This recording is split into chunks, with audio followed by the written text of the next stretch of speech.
All right, everybody, welcome to Long Walk Talks. I'm David Hensley, your host. I'm the owner and creative director of Long Walk Productions, and I am here tonight with my two co-hosts, Stan Wilson Lee. Hello. The Wilson is important because he's not the other Stan Lee. And we're here also with our other co-host, Chris Barnes. Hi, I'm not entirely sold on that name. What, other co-host Chris Barnes? No, the name of the podcast. Oh, we'll get to that in a second. For our semi-inaugural episode, we are joined by our special guest, a longtime friend and collaborator of Long Walk Productions, Ted Patterson. Yo. Hello, everybody. Hello. Thanks for being here with us tonight, Thanks Ted. for having me. That little barb that Chris threw out. No, there are only a handful of listeners out there, if any, who may remember our original podcast, Which I Long love. Walk Productions. I love that.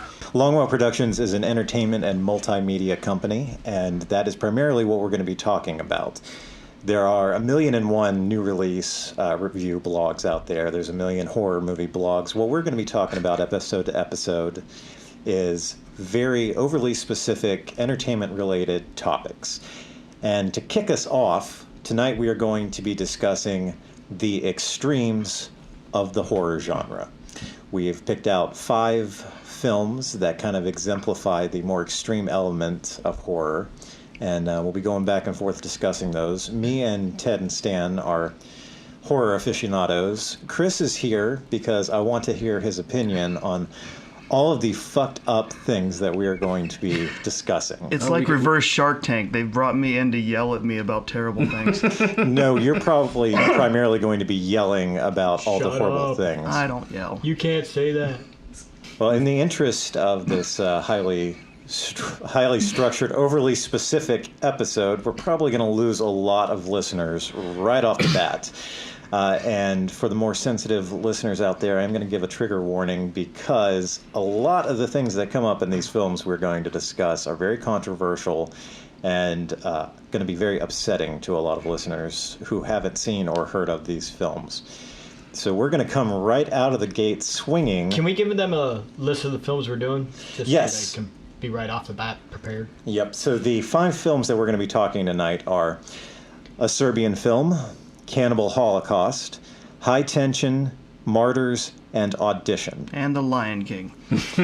That might be our cool-down discussion. The trauma version. The first film that we're going to talk about is a Serbian film, Oh, and I'm going to kick it off to buckle Stan. in. But first, Stan, I just want your opinion. On a scale from 1 to 10, 1 being this is spot on, 10 being The Lord of the Rings is 9 hours of 2 guys trying to return jewelry. What do you think of IMDb's description of a Serbian film? An aging porn star agrees to participate in an, quote, art film in order to make a clean break from the business, only to discover that he has been drafted into making a pedophilia and necrophilia-themed snuff film. 1 to 10, how do you rate that description? 4. Yeah? Yeah. I agree. It gets pretty close, touches on it pretty nicely, as much as you can touch Because on the that. necrophilia, not How so much do you want to touch on that? Possibly we can go, because, yeah, they're pedophilia, okay, but There's a quote not to be taken out of context. Yes. See now you start me off, and it's like I get the Let me just start. I've seen this movie once to see what it was about. That's all one ever has to see it. I would never recommend it to say everybody has to go see this movie. But on the other hand, all the negative shit put onto it by people that haven't seen it or whatever shouldn't exist either, because as a film, it's well crafted, it's put together well, the effects are great, the performances are really well done. There are moments in the film, this is where it gets weird, there are moments in the film that are very, very, very, very intense. And the one thing that basically turned everybody off the movie, the idea of newborn porn, and I'm doing air quotes with my fingers, Could you? is no worse than the extended Closer video for Nine Inch Nails video for Closer, the long format of Right. it with the snuff film section of it. Stan, could you describe the scene per se? Well, the scene. Candidly. The scene is, and again, I'm not recommending this film to be seen, but if you're an extreme horror fan, it should be in your list to get out of the way. If you've been watching horror and you've thought, wow, this has all just become Disney to me by now. It's odd because, like, we'll soon be talking about Cannibal Holocaust, and just like with Serbian film, it's one of those movies that you hear so much about, but you only hear it from reviews or secondhand. And it does, I mean, just with anything, if you want to have an actual opinion on any of these films, we're not gonna stop you from seeing them. We're just saying that it's a lot. It is very, very, very, very much, and I can take a lot. I had to see it in parts. I had to break it into a half an hour here, half an hour there, an hour here, and that hour was a long hour. But it's because of the situation that the lead character is in. It's so real. That's what's horrifying about it. The idea that he's a aging porn star is incidental. And yes, he gets pregnant because it's supposed to be an erotic film. And his whole thing. Oh, I'll go back to describe. The reason why I say the newborn porn scene is connected to Nine Inch Nails Closer is that it's third, fourth hand, because it's a video that the director, again, I'm doing the air quotes with my fingers, of the film that I'm glad he clarified. that the actor is going to do. He uses the video of this live birth scene as a caveat or as a justification of what he's doing with the movie that the actor is going to be in. That it's a comment about Serbian society at the time, post-war, and how life is equal to prostitution because you basically have to pay with your life to move on in the society as it is now in Serbia. That's the actual director's thing of how life became a very intense commodity in the world. Corruption. I mean, if you've seen Hostel, that's basically what this world is that Serbian film is from. But the scene with newborn porn, it's an animatronic baby. Let's get that out of the way. It's not a real baby. The birth is actual, but when they get to where the doctor or whoever's filming the scene takes the baby, they do a cut, they hide the actual baby, and they switch, because at least no baby I've ever seen, unless it's a live baby from Rob Cohen, has ever moved like this baby in this movie. And so when the newborn porn happens, It hurts me every time you say those three words. It hurts to watch it. It does hurt to watch it, but just the idea that it's not a real baby actually getting it done, but the fact that they actually took time to make this portion of the movie, that's what's painful. And to preface that, they, in the direction of the film with this scene, they don't actually show, or at least the cut that I saw, it doesn't show like full body shot. It's at like an upper waist shot. Yes. So you don't actually see it, but the implication is obvious. Yes. And again, there is no glorifying of the scene. the makers in the movie do not glorify the violence. They do not glorify the pedophilia that happens or the idea of necrophilia. And let's go to the necrophilia. There's one moment of where Yet again, quotes taken out of context. the idea that It's wonderful segues this episode's gonna and have. all the bad things happen to bad people. Let's get that out of the way too. That baby was an asshole. I don't know if I'll agree with you on that one. Very few. in the point of the movie. Are you talking about the climax of the film? Yes, well, I mean, the fact that stuff happens to this guy's family, it's a revenge film for in essence, and Maybe the last, 30 minutes of the it last hour is because It most changes. of the stuff happens in the first 45 minutes. All the stuff, and then when he comes out of his drug-induced state, he realizes what's happened, and the only way he can fix it is by doing and then the stuff happens, and then he finds out what's happening to his family, and then the ending is there's no way to end it except the way they do end it.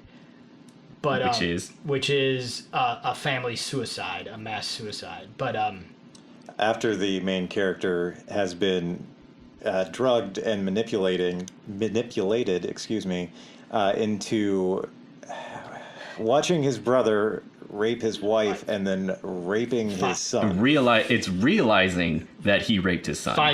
realizing and finding out that he had to rape his son. Because the film is so this is the worst thing to say, but it's fascinating because as it's presented, you think it's this down, awful, just gratuitous for gratuitous sake, and it is, but at a particular point, it gets just you can't stop watching it because the structure of the plot is actually really well written. And you have identified with the character. You have identified with the lead character. There is none of this because he's totally fighting distanced against this. from it. Yes, he is. But then it's not until he refuses to do the newborn porn or he's seeing the true intentions of this demonic director that the director has to drug him to do whatever he tells him to do.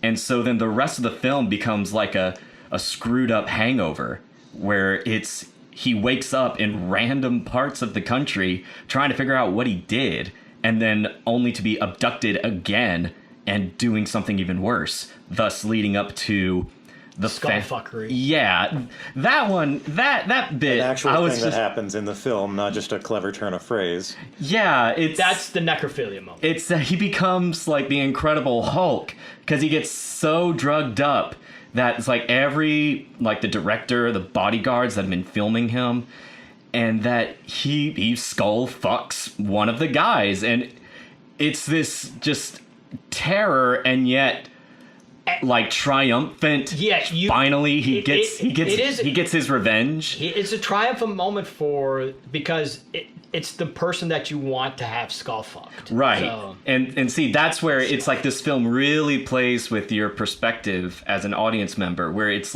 this is the worst possible thing and the most absurdly disturbing thing to happen, to a point where I was just I smirked a little bit because I was just okay, that's just silly. I wish we had been recording Chris Barnes' facial expressions as this discussion has gone on, because I'm sure that it would perfectly sum up the facial expressions of people hearing this for the first time.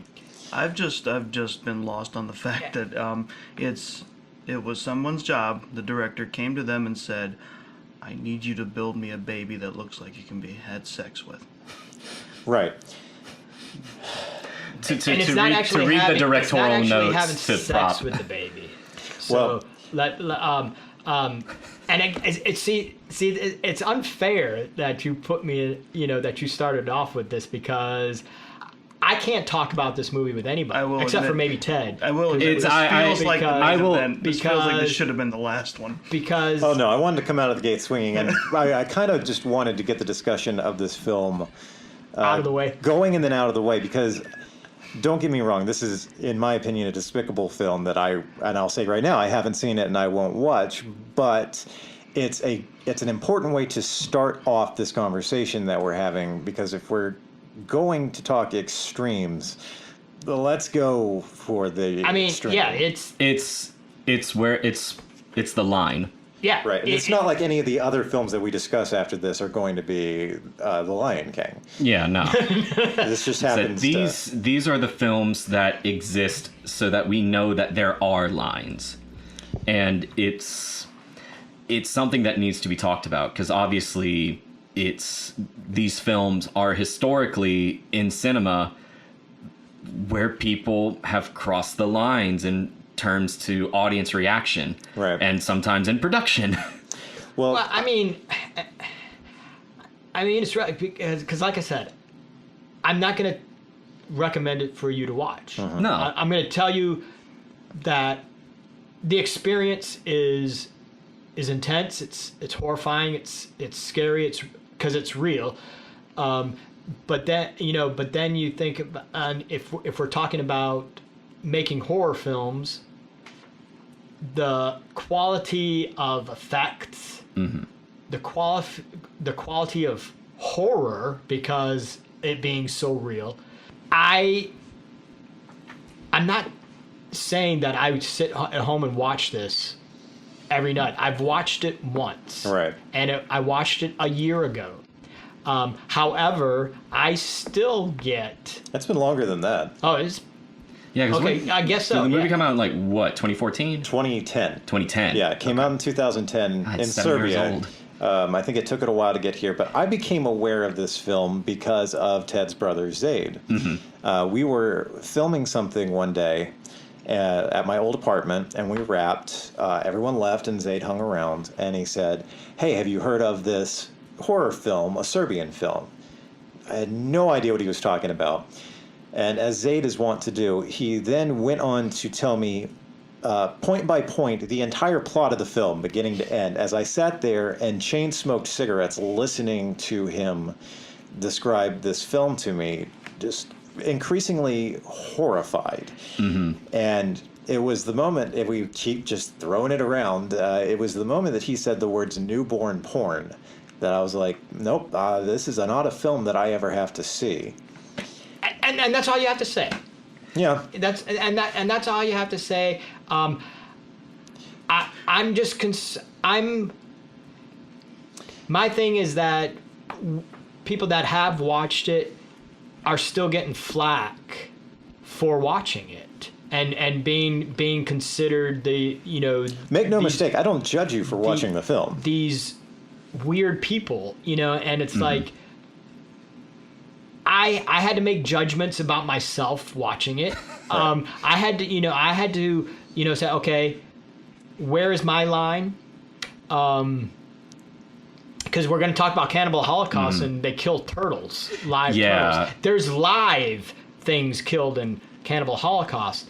And then we get into Audition with the Japanese hardcore stuff, especially the Miyake stuff, and you do Ichi the Killer, Which we could have done a whole episode Exactly. on Ichi the Killer. Any of the German horror, any of the Japanese horror, and the Chinese, or the Korean horror aisle, is approaching Serbian film. But the quality of them and the budget of them are such that they're considered more legit.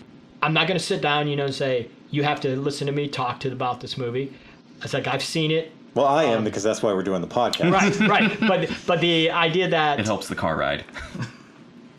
as a movie, Yeah, well, if you're listening to the car, you're gonna pull over and have to think about things for a while. and I know we're getting away from the idea of extreme horror movies and what they are, but Serbian film is kind of, again, talking about lines. It's not just a straight up horror film.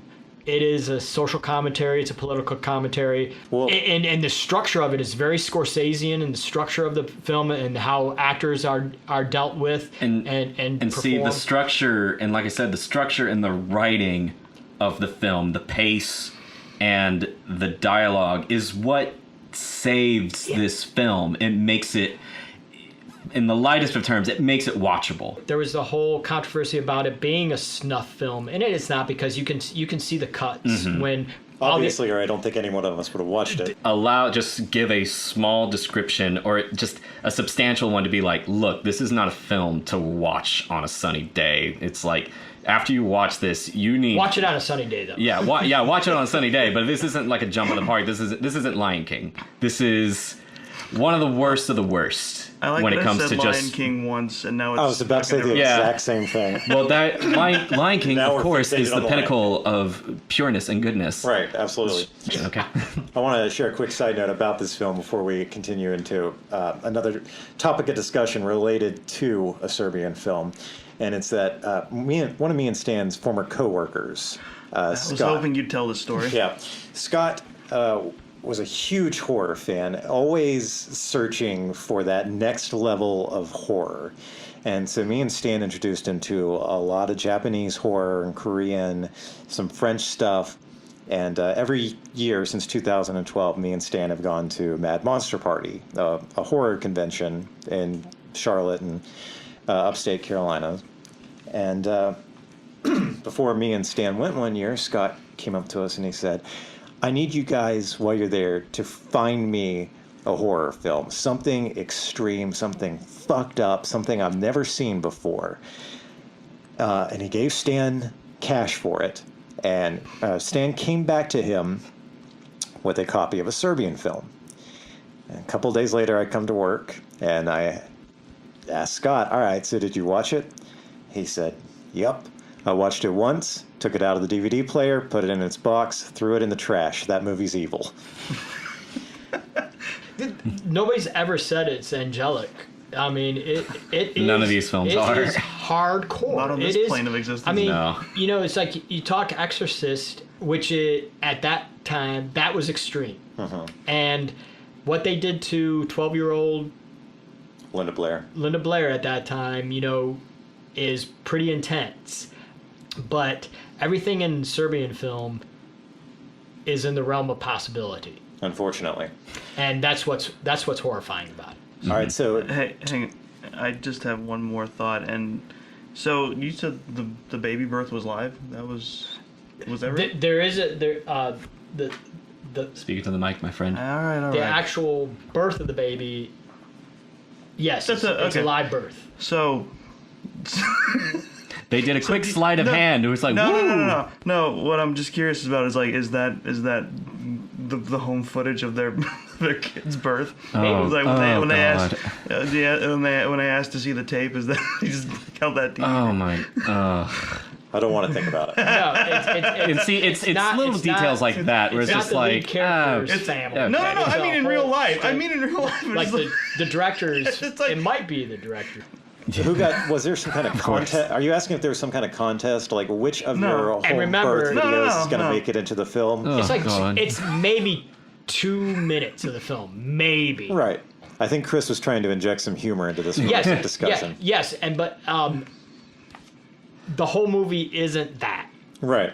So No, it's not. the original title for this episode and the original overarching topic of discussion was going to be the question, but is it art?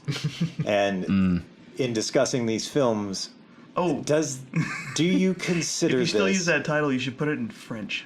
Yeah.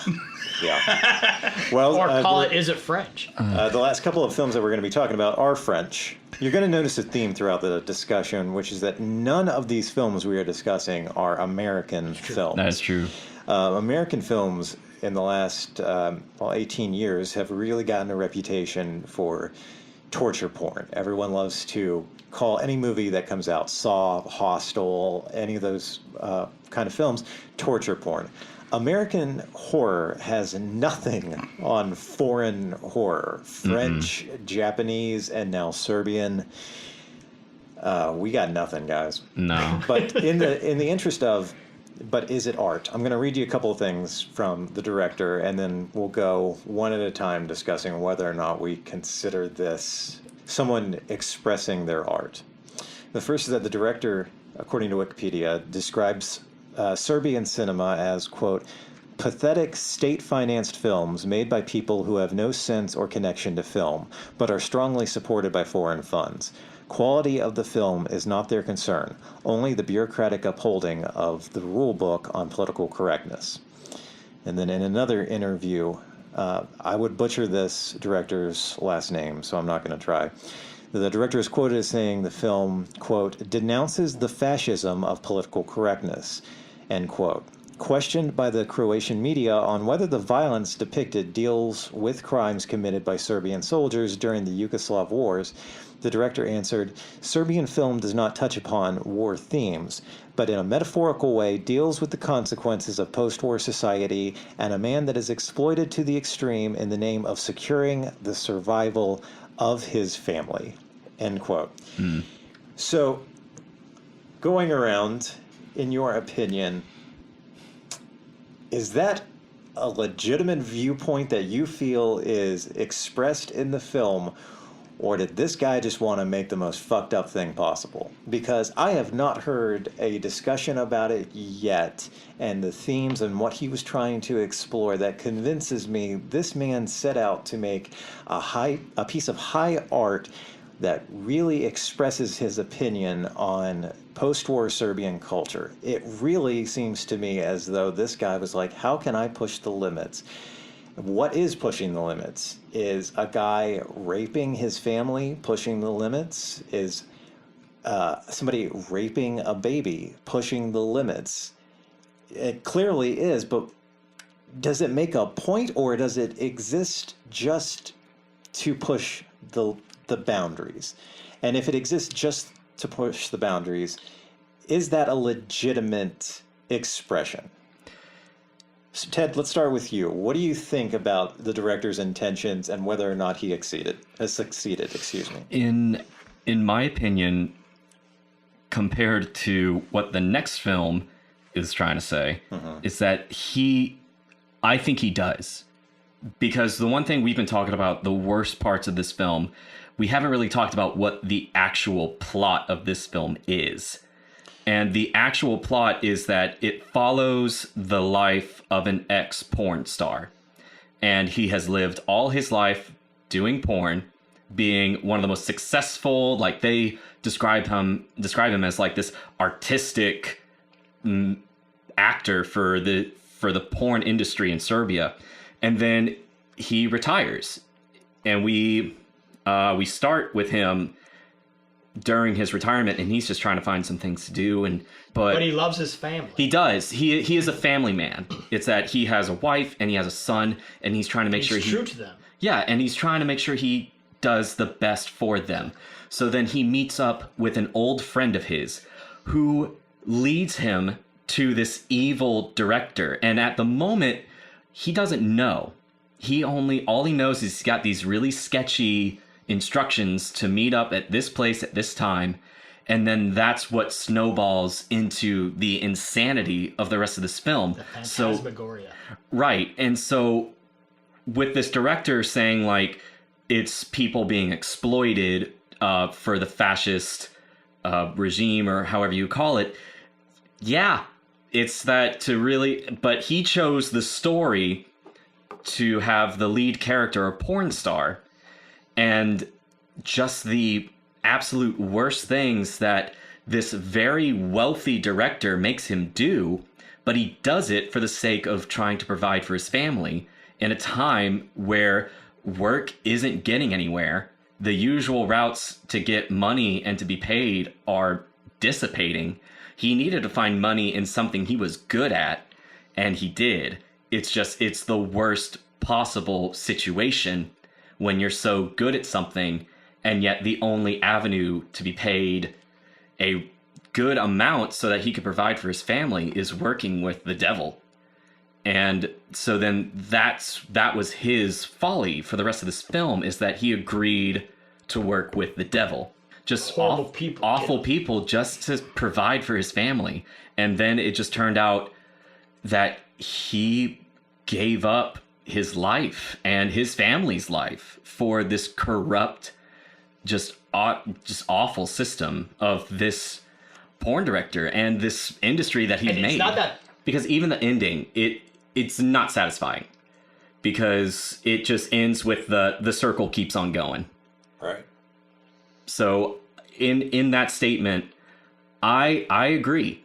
I think he made a very roundabout way of saying it, in a very particular metaphorical way of saying how much he hated the Serbian government and just how that society it was or is, or everybody's got a creative way to do it, and he just saw that this story was appropriate to really drive his point across.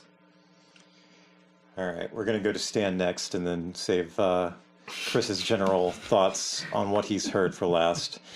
Stan, did the director succeed in his intentions of making a political statement? Well, he's the only director known from Serbia, so and Serbian film is about the only known Serbian film, actual Serbian film. Which says a lot on its own. Which says a lot on its own. And I'm not saying I know where the director comes from. What he was saying with this movie, yeah, I mean, he was making definitely a huge metaphor for what was horrible in his... Because one of the last things I heard him say is that he was not going to make a sequel to the Serbian film. He was going to make How could you? He was going to make a family drama that, was just basic, straight, non-horror, And then we go back to how artistic is the horror elements. Yes. It's really... And if we talk craft, it's really well crafted. So if we're equivocating craft with art, then yes, but as art as statement... Sure, he could have been softer about it, but we have a lot of soft art, and that tends not to drive the image. And if you're coming from that point of view, where you're the only one doing it, if you do it softly, you're not going to be heard. You're not going to be seen. Now, if there's like 5,000 other directors doing soft art, then yeah, you'll be known as, the romantic comedy from Serbia, And who wants to be known as the romantic comedy of Serbia? But yeah, he made a statement, definitely. Chris, what are your thoughts? Chris has checked out of the discussion and is currently reading something on his tablet. Yeah, Based on what you have heard tonight, having not seen the film. So just to preface this, Chris had to read the synopsis and wiki page on a children's film to counterbalance all the things we have been talking about for the last 5 minutes. Is it art? I guess. I mean, the fact is, like most modern art, to me at least, what he put out and what he said it was about. I mean, you everything you just described to me, and then his statement about what it's meant to be about. I guess there's a tenuous connection, but. Again, like most modern art to me, it's like you put that out and you say, oh, this is what it's about. And it's like, all right. It's like asking if Andre Serrano is art or Robert Mapplethorpe, it's like... Or Divine. Art as camp or camp as art, it's like, yes, Divine, John Waters' stuff is art. And his early stuff is pretty extreme. Mm-hmm. But it made statements about small city American life, and it's like, and people ate shit in his movies. So. Literally, Divine ate her own shit. And it's like, I thought it was a doctor. So maybe it was. It was. In either case, maybe it wasn't her own shit. Either way, someone ate shit. Somebody, it's Divine ate feces. So let me ask you this to cap off this whole discussion, and then we'll move on. If you didn't know all of that, the quotes that I read and what the director had to say, if you hadn't heard anything and you were asked, all right, what's the moral of the film? Ted, what would you say the moral of a Serbian film is if you didn't know what the director told you? If you're going to do porn, make sure you have a backup trade that you can do in case times get bad financially. It's like when parents tell their kids who want to go to art school, all right, but make sure you have a backup just in case. But see, for art students, the backup is porn. Oh, right. But in Europe, remember, in Europe, porn is legit. Yeah. So the argument can be made that in America, porn is legit. Yeah. It's getting closer. They have an award ceremony in Vegas. Oh, they always do. Stan, if you didn't know all of that, what would you say the moral of the film is? See, that's why I had to see it.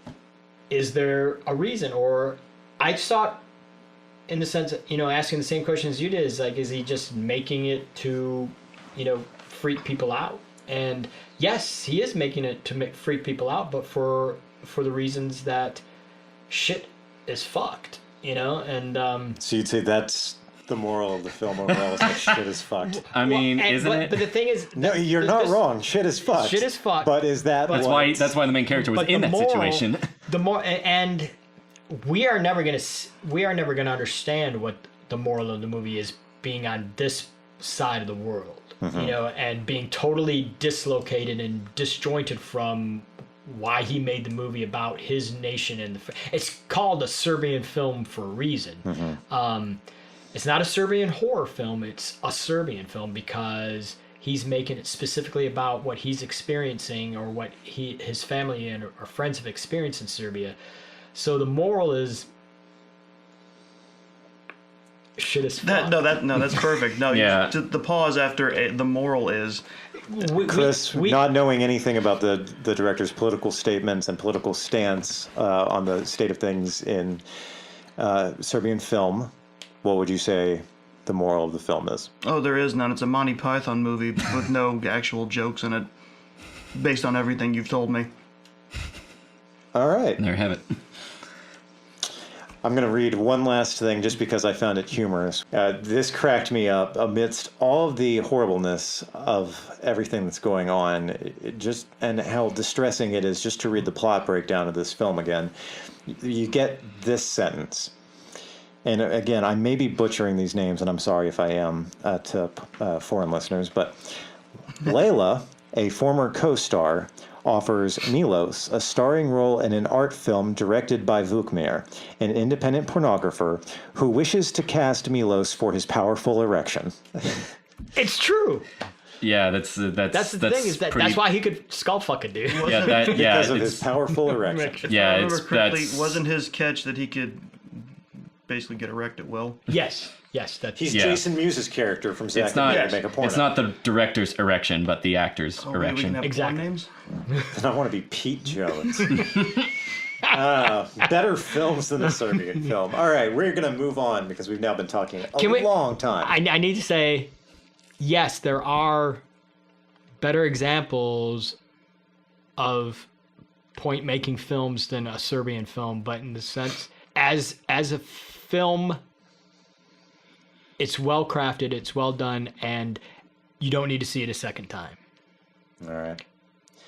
It will stick with you forever. All right, listeners, we're going to take a quick break to acknowledge our first sponsor, Stained White Tea. It's like Blue Apron, except solely for Italian food, and the instructions yell the ingredients in steps at you. Every box from Stained White Tea includes an actual stained white t-shirt to wear while cooking your fine Italian dining for added authenticity.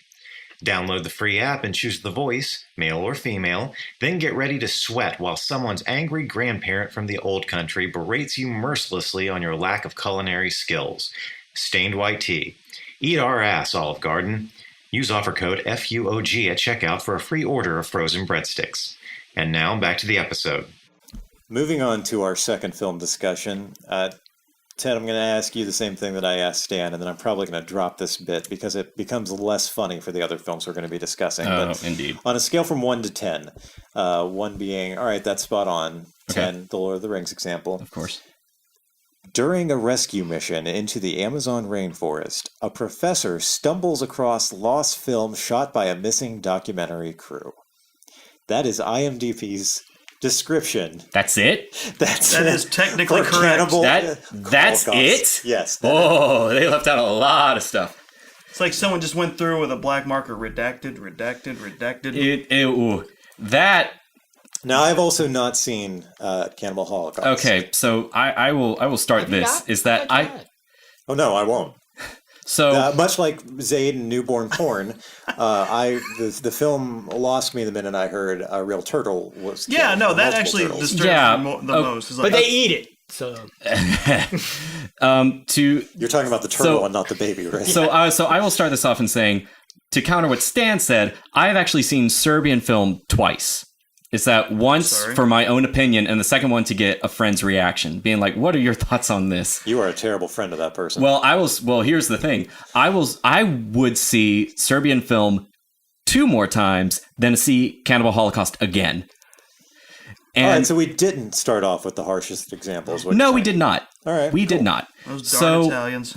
Yeah. So Cannibal Holocaust is as far as I know the first movie to implement the found footage technique. Right. It's that it released in 1980. It is an Italian film, and the director had done other cannibal-related films before this one. And this one, he claimed it to be the most profound he will ever make. Though, it's the whole production, everything about this film is just like, again, he pioneered the found film genre, and what he did and what he did wrong would later influence the Blair Witch Project. And it's just like they look back at this film, I assume, and said, okay, the things that he did, we're not going to do that. We're going to take the stuff that worked so that way we could promote our film better.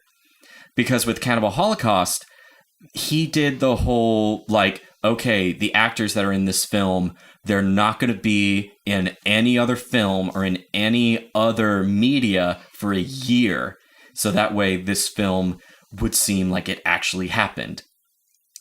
Well, 3 court trials later, they had to reveal early that, hey, this was all fake.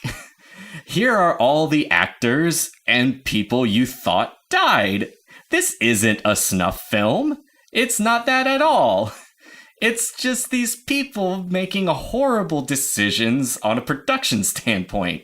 Because the director, I told Chris this earlier, but the director read whatever directing style book Stanley Kubrick did, but took the part that basically says, like, treat everyone like Sarah Duvall. Shelley Duvall? Shelley Duvall, yeah. And so it's just everything about this film is just so... There's so much red tape. There's so much like, you should not have done this. You should not have done that. But it would later help construct the quote unquote right way to promote a horror film like this. So the real plot of this movie is that, yes, the professor finds the footage of these documentarians, if that's how you say it, documentarians? Yeah. Yeah, he finds the film in this cannibal society, or it's like this indigenous primitive society in South America. And they just happen to be cannibals. Yeah, they just happen to be cannibals. It's like, I want to preface this. It's like the film starts off by this man exploring the Amazon rainforest and coming across the same tribe that killed this group of documentarians. I never feel like I say that word right. Documentary filmmaker. Yeah. And so then with this... Add more syllables and Right. make it better. With this expedition, you are revealed the culture of these people and what they do to survive, and their tenets of how they treat particular situations. And it does not hold back anything, because they stumble across a man dragging his adulterous wife at the bay of this river, and he rapes her with a rock and kills her. And the professor is like, whoa, we can't let that happen. And his guy's like, no, you're going to let this happen. We've got to let this happen. This is how things work here. And so you are just shown that right off the bat to be like, oh, these people are just, this is awful. This is horrible. And so they get to the village, and he sees the remains of the film crew, and he's just like, what happened? And so then he was able to obtain the film, and he takes it over to these executive producers, and they say, we want to show this film. We want to put this on television. And by this time, the professor had watched the entirety of these reels, and he's just like, no, you don't. But it just goes to this whole back and forth between this arc of the professor trying to tell these executives, no, you're not going to show this film. This is a really bad idea. And these executives being like, no, the people need to know the truth. They need to know what really happened to these poor kids who have been known to kick the hornet's nest. Executive producers are well known for their journalistic integrity. Right. And it's just like, it was something in the beginning that was like a throwaway line, but it really tells of the character of these filmmakers, is that they are known to kick the hornet's nest of different situations, because they talk about how, like, yeah, they filmed the riots of this particular country, but they also kind of started the riot. How do you kind of start one? I mean, that was the thing. It's that if you catch that right at the bat, and it's just like, well, I think I probably know why they got killed.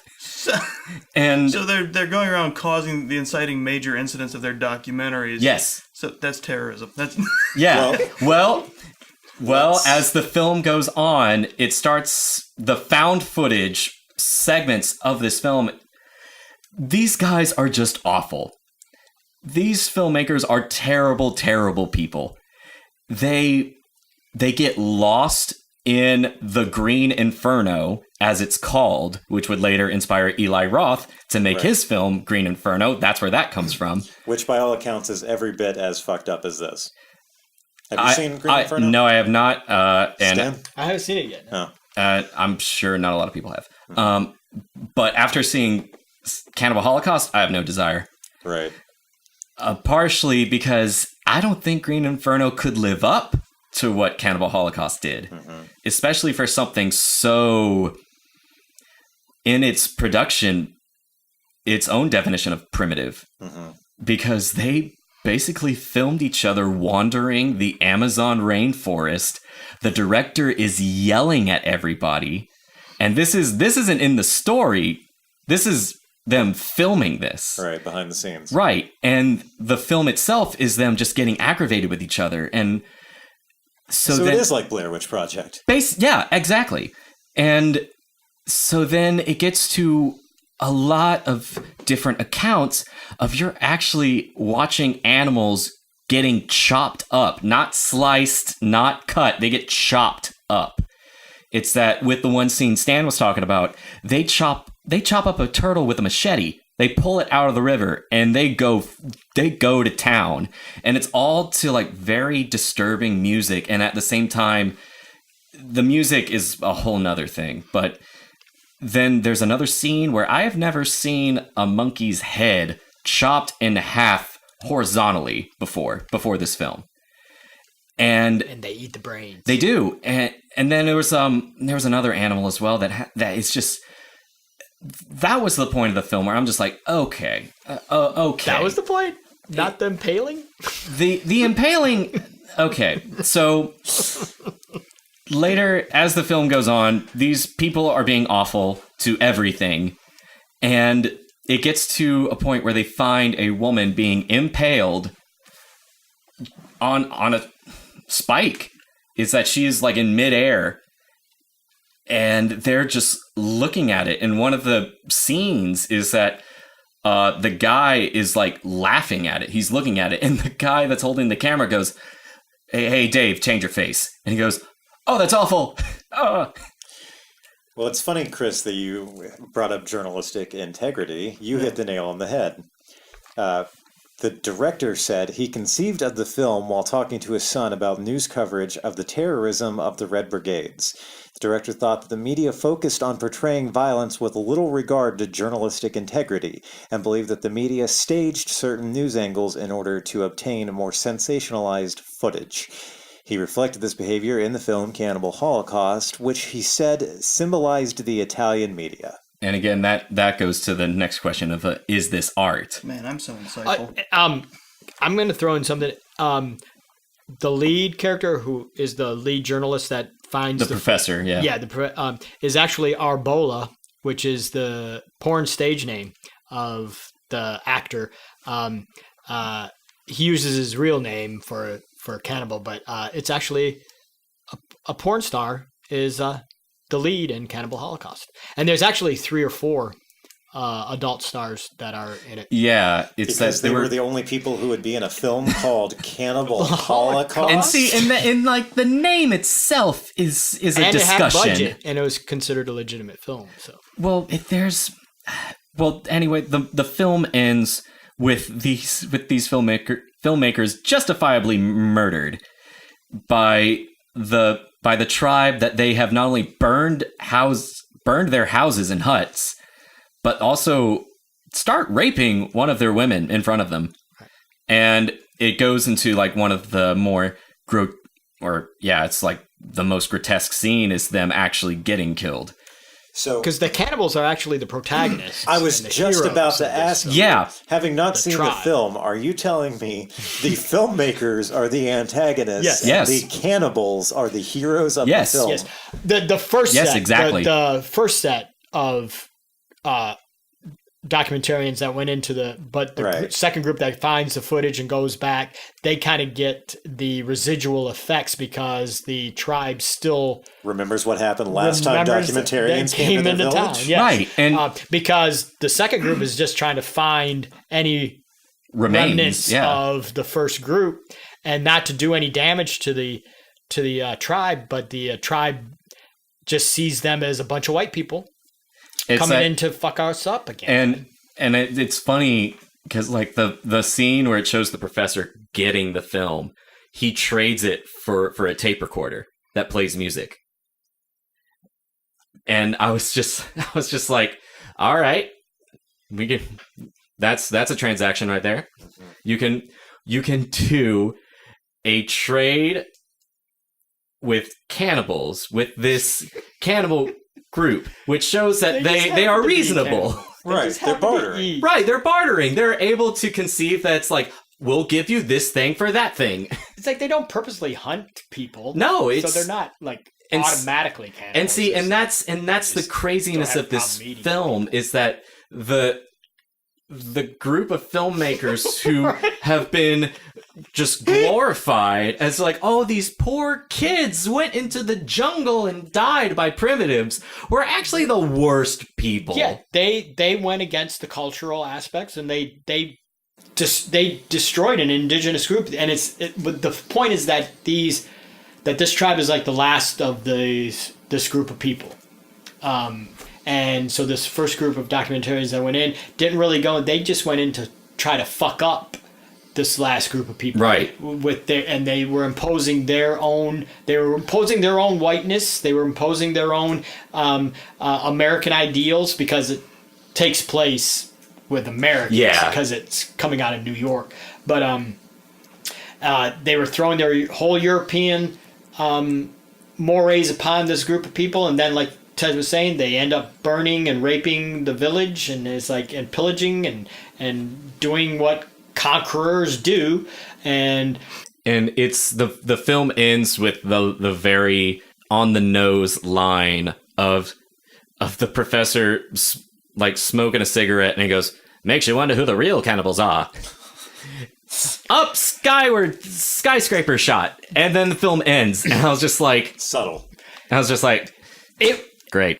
but the idea of who's going into the situation, Yeah, is it liberating or invading? exactly, and that is kind of So what you're saying is it's small. a statement about British colonization of the Native American lands. sure, yes, Right, but with more Italians. cannibals. Impaling. I like how we all had the a different title. answer for that one. And see, it's like I've always. It's just the title itself. It's like the two most extreme words in the English language put together, and it's just like Ironically, not about a holocaust of cannibals. no. But it's like the film. It just makes you think. So whose Holocaust was this? It barely meets the requirements of a mass murder, if we're being honest here. Yeah, But the Holocaust is what It's like a spree killing. yeah. the first group of folks that go into the village basically it is a Holocaust of that last group. 'Cause- Right, but Yeah, documentary yeah. filmmakers But- still exist. But, there has not been a they turned documentary the tables. filmmaker They Holocaust. successfully Not yet. turned the tables upon the No, documentary. Netflix makes First too we much gotta money. make them And wear that's a worse. make 'em That's a wear lot of a yellow syllables camera on their Yeah. to say in a title, documentarian Holocaust. Right, and so it's like the film itself just at first glance it's just like oh, and then you watch it and it's just like wait, hold on, wait, what? It's so this was one of those films where I've always seen it on banned film top 10 lists next to Clockwork Orange and a plethora of other like iconic films, and this is an iconic film. It is. It's like it has earned that reputation because it laid the groundwork for future horror films, and to be like, okay, this is the found footage style. It's if it hadn't been for Cannibal Holocaust, it would take a while for us to be like, oh, we just do this way. But it's kind of fucked up that it's this movie that brings this style into the mainstream. And it's fascinating, just the production side of it. It's horrific, the film itself. But you can't deny that it did make a path for future horror films. Well, we'd be remiss if we didn't bring up the fact that didn't the Italian government sue the director? Yeah. And Yeah. force him to prove that this wasn't a snuff film? They sued every times. aspect of this film.